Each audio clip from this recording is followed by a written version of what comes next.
Have you ever realized that the older you get, the less often you feel like going out to visit people like you once did? Maybe you used to love getting together, dropping by a friend's house, or joining every family gathering. But somewhere along the way, things began to shift. You started valuing peace over plans, meaningful conversations over casual small talk, and home started feeling more comforting than crowded rooms. If that sounds familiar, you're not alone and you're not doing anything wrong. As we age, the way we connect with others often changes, and that change is more about wisdom than withdrawal. In this video, we're going to explore 6 honest, heartfelt reasons why many older adults, myself included, just don't visit around like we used to. These aren't excuses or complaints. They're real, thoughtful reflections on how our priorities, our energy, and our relationships naturally evolve with time. So if you've ever struggled to explain why you've been staying in more, or if someone's ever made you feel guilty about it, stay with me until the end. This might help you put those feelings into words and even help others understand them better too. And one of the first and most natural shifts that happens as we age is how we manage our energy. When we were younger, it felt easy, almost automatic, to juggle a full calendar. We'd move from one gathering to the next, chatting, laughing, lending a hand, running errands, and still having energy left for more. But something changes over time, and it's not a sign of weakness.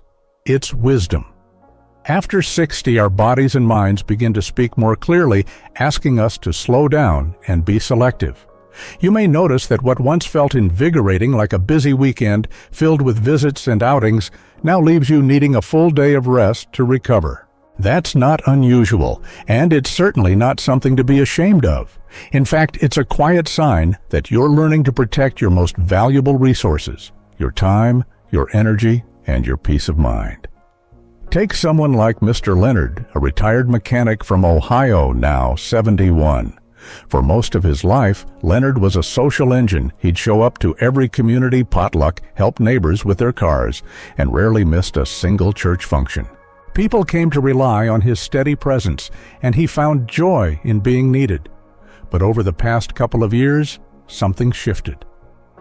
After just a couple of hours at a family BBQ, he noticed he'd come home more exhausted than refreshed. Conversations he once breezed through started feeling heavy.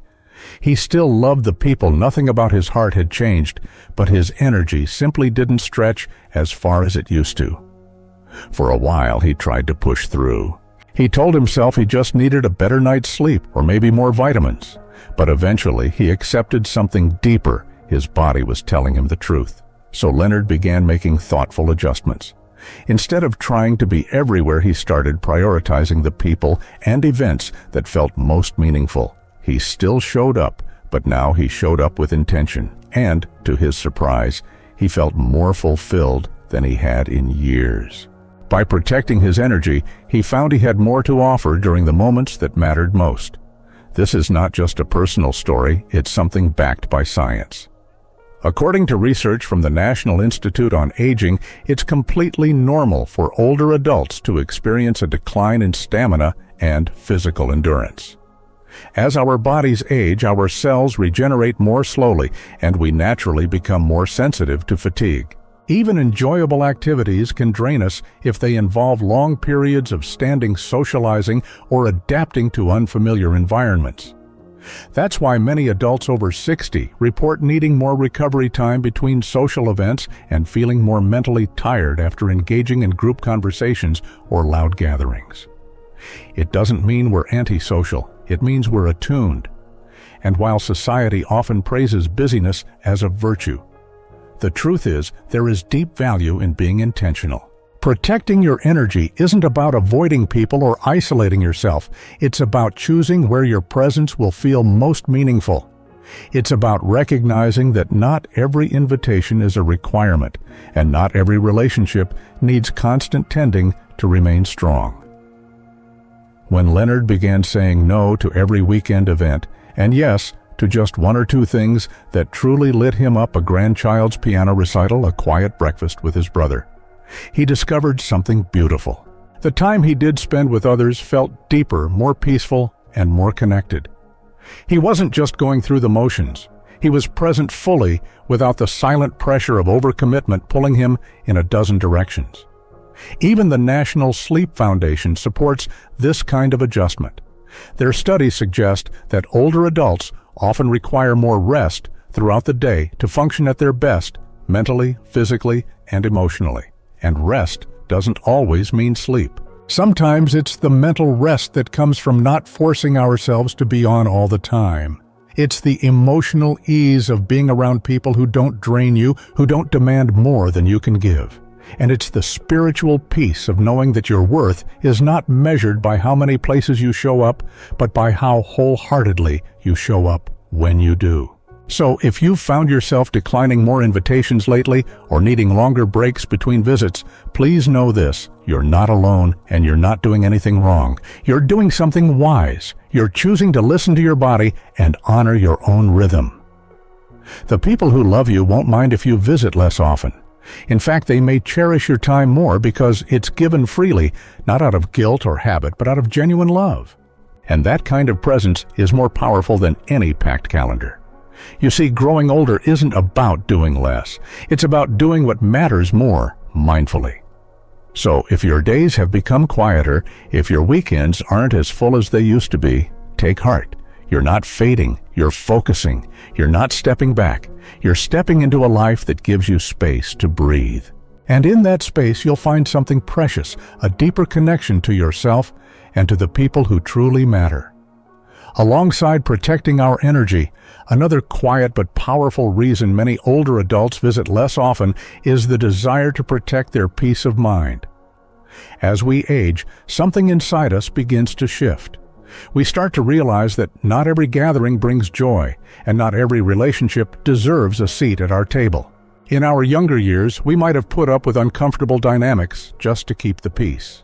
We'd go to family functions where tension hung in the air, sit through conversations that drained us, or visit people out of habit rather than true connection.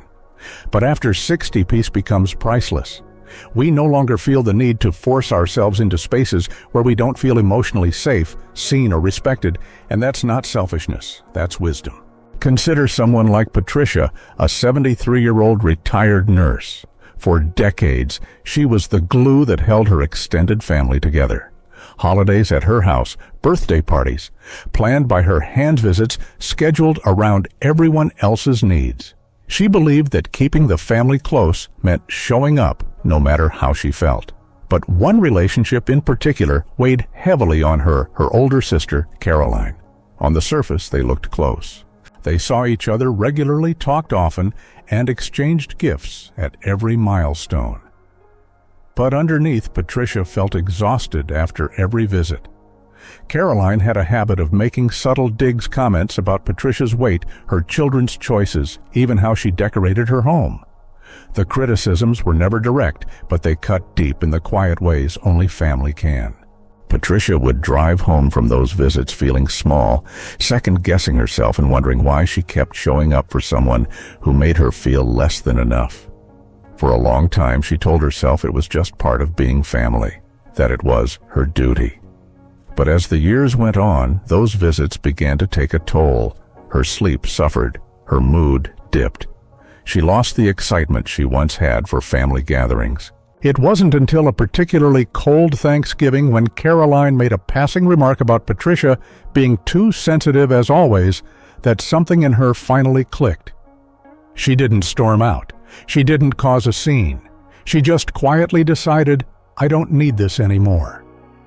And from that moment on, Patricia started choosing peace over pressure.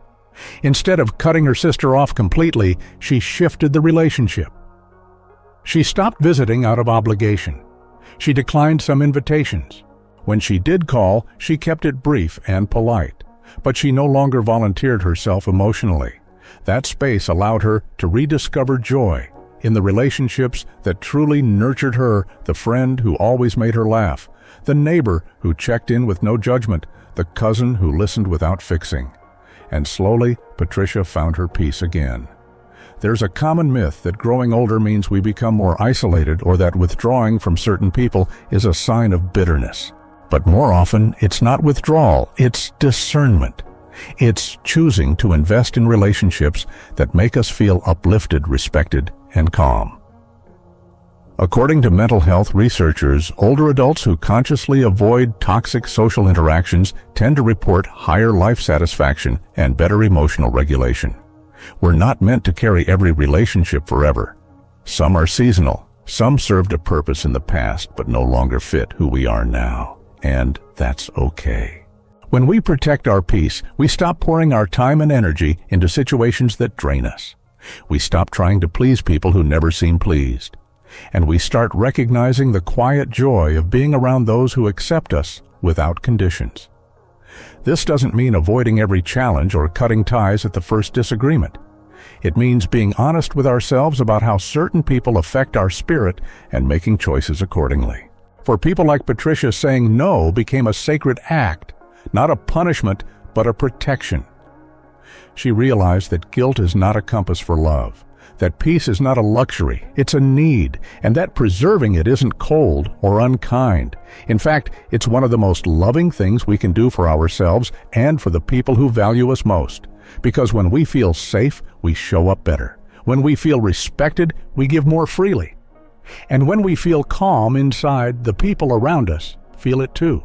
So if you've been pulling back from certain visits, if you've noticed yourself thinking twice before walking into a space that drains you, give yourself permission to honor that instinct. You're not being dramatic. You're not being distant. You're being intentional. And the relationships that are meant for this season of your life will feel lighter, warmer, and far more genuine, not because you forced them to work, but because they offered peace without demand. In this chapter of life, protecting your peace is not just allowed, it's essential. And closely tied to the need for peace is another deeply human reason why many older adults visit less often the simple comfort and emotional security of familiar spaces. As we get older, the meaning of home begins to shift.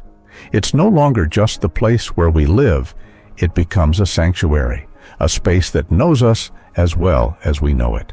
A place where we don't have to perform or adjust or explain ourselves. In our younger years, we may have thought nothing of driving across town to a friend's house, navigating unfamiliar staircases, figuring out which bathroom to use, or how to make small talk in someone else's living room. But over time, those small adjustments start to feel like big efforts. And it's not just about physical fatigue, it's about emotional grounding. Home becomes the one environment where everything is exactly where it should be. The chair that supports your back. The light that shines just right in the morning. The kitchen where your hands remember every drawer without thinking. According to a study by the AARP, nearly 90% of adults over 65 say they want to age in place, meaning they want to remain in their own homes as long as possible. And it makes perfect sense. Familiar surroundings reduce anxiety, confusion, and overstimulation, especially as our bodies and minds begin to process the world more slowly and more sensitively. The Journal of Environmental Psychology even shows that seniors who feel emotionally connected to their home report better mental health, improved focus, and lower stress levels. There's a kind of peace that only comes from being in your own space, and it's something we start to treasure more with each passing year. But not everyone recognizes this need until something shakes it. Take Walter, a 75-year-old widower from Minnesota. After his wife passed, Walter found himself spending more time at his daughter's home across town. She wanted him close, and he appreciated the gesture. But her house was full of energy, 2 grandchildren running around, a loud television always on, and a kitchen table constantly cluttered with schoolwork and laundry. At first, Walter said yes to every invitation. He didn't want to seem ungrateful, but with each visit he felt more and more out of place. The chair he sat in hurt his back. The thermostat was always set too low. He'd lose track of where he put his cane, and even though everyone loved having him there, Walter would come home feeling frazzled, overstimulated, and strangely invisible, like a guest in someone else's life. He began making excuses to stay home. At first, his daughter felt hurt. She thought he was withdrawing. But the truth was, Walter just needed the quiet rhythm of his own space. His home didn't ask anything of him. It welcomed him exactly as he was. And in that familiar environment, he felt stable, safe, and fully himself again. Walter's experience is more common than we often admit. Sometimes visiting others, even those we love deeply, requires more than we have to give.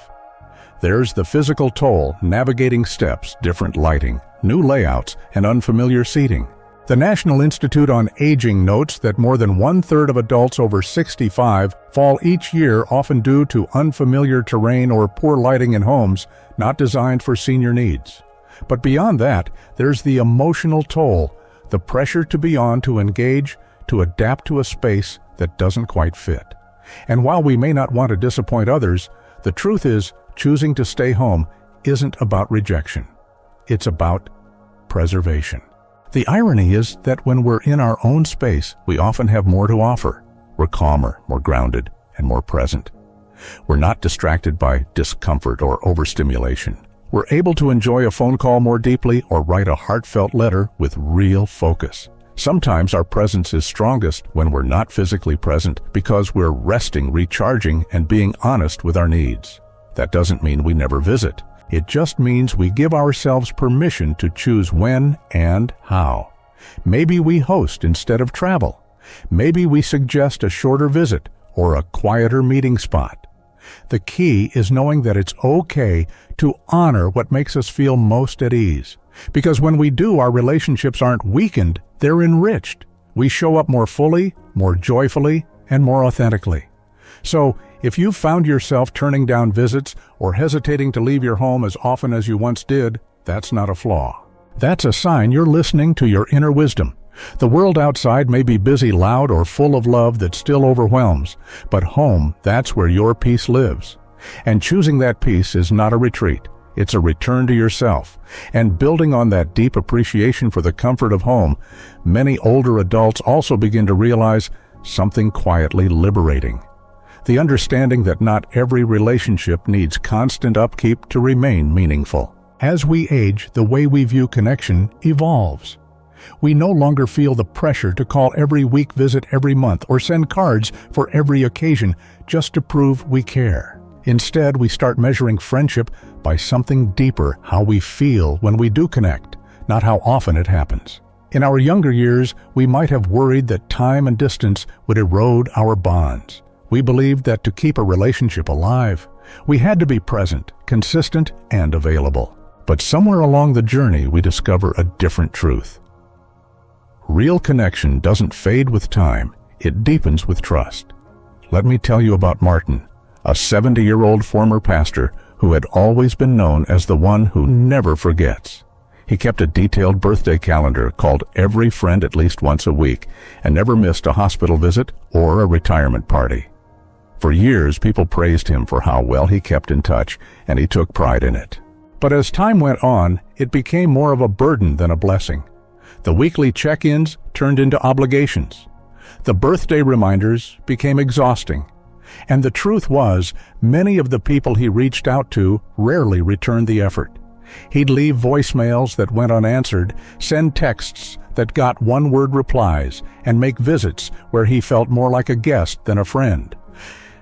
Still, he kept going because he feared that slowing down would make him seem uncaring or forgotten. It wasn't until one day, after missing a friend's call due to a doctor's appointment, that he received a long message scolding him for disappearing. That message stung. It made Martin realize that somewhere along the way, the relationship had shifted. It was no longer built on mutual care, it had become an expectation, even a demand. And it was draining him. That experience made Martin pause. He began to reflect on which friendships truly fed his soul and which ones left him feeling empty or pressured. He noticed something surprising. The friends who truly mattered, the ones he laughed with, confided in, and felt seen by, never made him feel guilty. Even if they went weeks or months without talking, the moment they reconnected, it felt natural, easy, and warm. There was no scorekeeping, no tension, no silent resentment, just presence, just love. So Martin gently let go of the need to keep every friendship on a tight leash. He gave himself permission to stop chasing, stop apologizing, and stop performing. And in that space, his heart felt lighter. He realized that connection isn't about constant communication, it's about mutual understanding and emotional safety. This shift in perspective is something psychologists call emotional selectivity. As we age, we begin to focus more on quality than quantity in our relationships. Studies in the journal Psychology and Aging reveal that older adults naturally prioritize emotionally satisfying interactions over frequent socializing. That's not a sign of fading, it's a sign of maturing. When we let go of the need to prove our loyalty through constant updates, we open the door to a more peaceful kind of friendship, one that breathes, adapts, and sustains itself with gentle care instead of constant effort. And yes, there may be some who don't understand this change.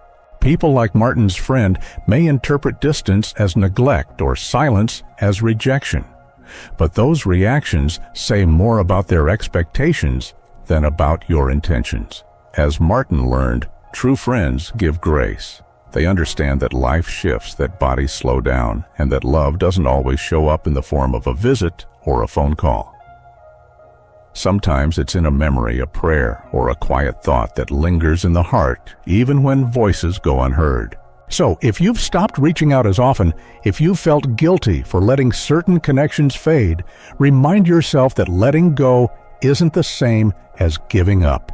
You're not abandoning people, you're simply making space for the relationships that offer real peace. Because in this season of life, you've earned the right to choose who gets your time, your energy, and your heart. And those who truly love you will understand.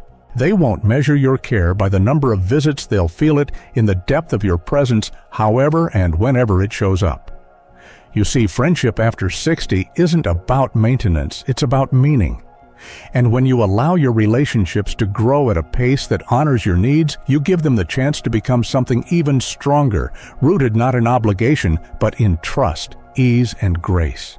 And flowing naturally from that deeper understanding of meaningful connection is yet another quiet transformation that often happens with age, a shift in personal priorities. As the years pass, many older adults find themselves caring less about keeping up with appearances or maintaining a packed social schedule and more about finding purpose, peace, and simplicity in their daily lives. This isn't a sign of fading, it's a sign of clarity. Life, in its gentle way, starts teaching us that not every invitation is worth accepting, not every event is worth attending, and not every moment should be filled. We begin to choose with more intention, not because we've become antisocial, but because we've become more aware of what truly matters. Take Barbara, a 72-year-old former event planner who for decades lived by the rhythm of her calendar. She thrived on activity, organizing fundraisers, attending community meetings, and saying yes to every coffee date or dinner invite that came her way.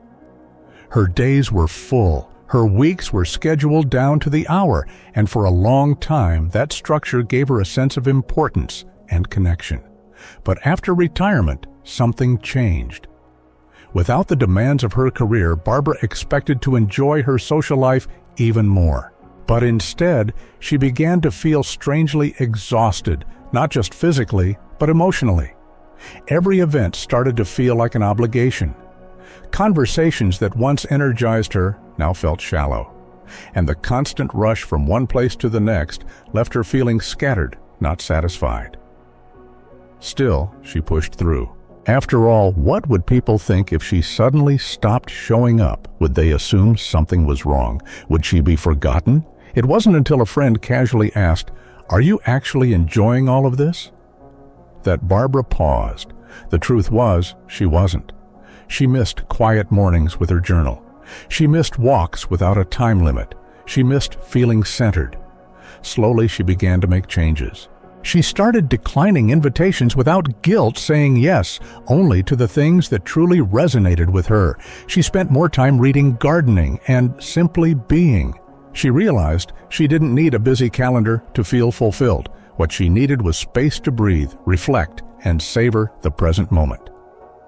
This shift is well documented in psychological research. A theory known as socio-emotional selectivity explains that as people age, they naturally begin to prioritize emotionally meaningful experiences over social quantity.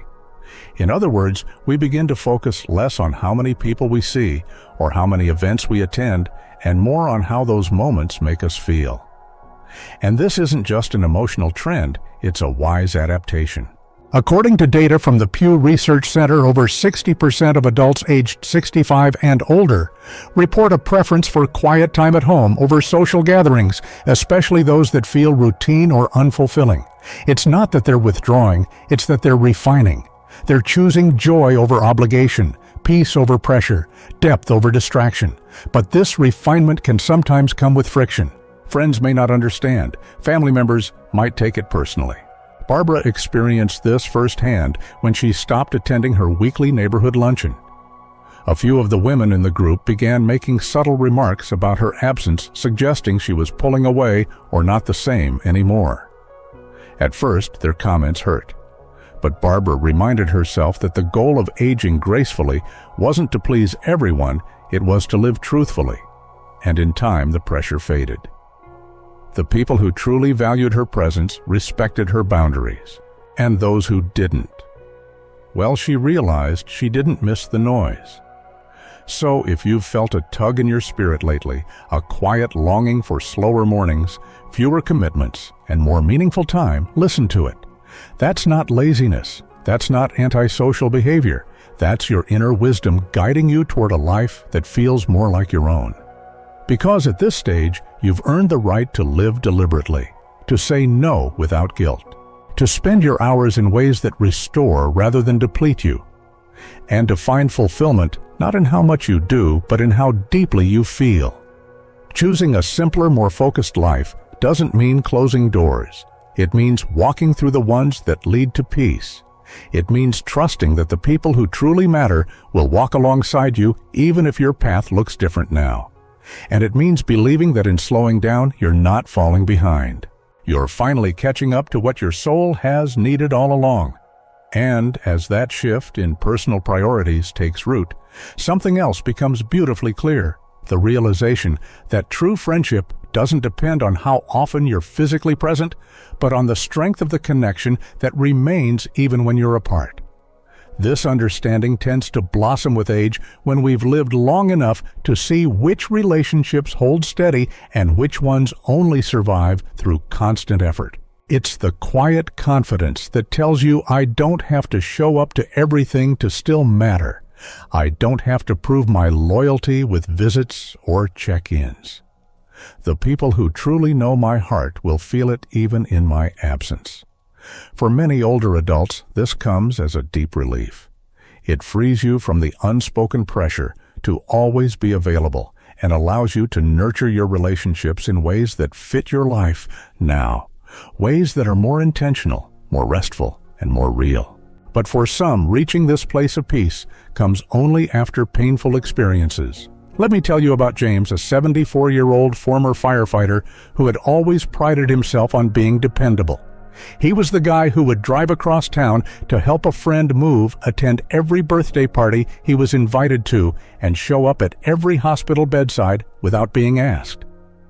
For years, he believed that being there physically was the truest expression of love. Even after retirement, he tried to keep up the pace, but his body started pushing back.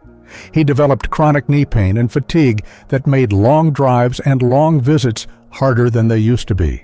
Still, he pushed himself to go. He didn't want anyone to think he was giving up, but something unexpected happened. As James started canceling plans here and there, just enough to care for his health, some of the people he had been most loyal to began to distance themselves. A few stopped calling. One even accused him of becoming unreliable. That cut deep. He had spent decades showing up for others, and now when he needed a little grace, he felt judged for slowing down. It took time, but James eventually came to a powerful realization: if a relationship can't withstand less frequent visits or fewer favors, maybe it was never built on mutual care to begin with. He began to pay closer attention to who checked in without asking for anything, who still made space for him, even if they didn't see him every week, who made him feel valued, even when he had to say no. And slowly, he stopped chasing the others. He stopped apologizing for needing rest. He began writing thoughtful notes instead of rushing to events. He left short but meaningful voicemails. He showed love in ways that matched his energy and his season of life, and the friendships that mattered most not only endured, they grew stronger. This deeper understanding is backed by more than just experience. Social researchers have found that in later life, people tend to value authenticity and emotional safety far more than frequency of contact. A 2023 study from the Stanford Center on Longevity found that seniors who prioritized fewer but more emotionally secure relationships reported higher well-being and lower stress. These are friendships rooted in trust, not transaction. They don't require constant maintenance because they were never about keeping score. They were always about mutual respect and emotional depth. And yet not everyone will understand this change. There may be those who take your absence personally, who question your loyalty or accuse you of pulling away.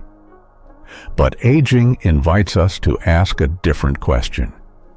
Is this relationship built on who I really am or on who I've had to be to keep it alive?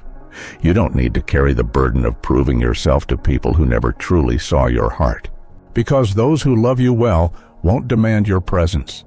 They'll appreciate your presence when it comes, however it comes, even if it's in the form of a short message, a shared memory, or a prayer whispered from miles away.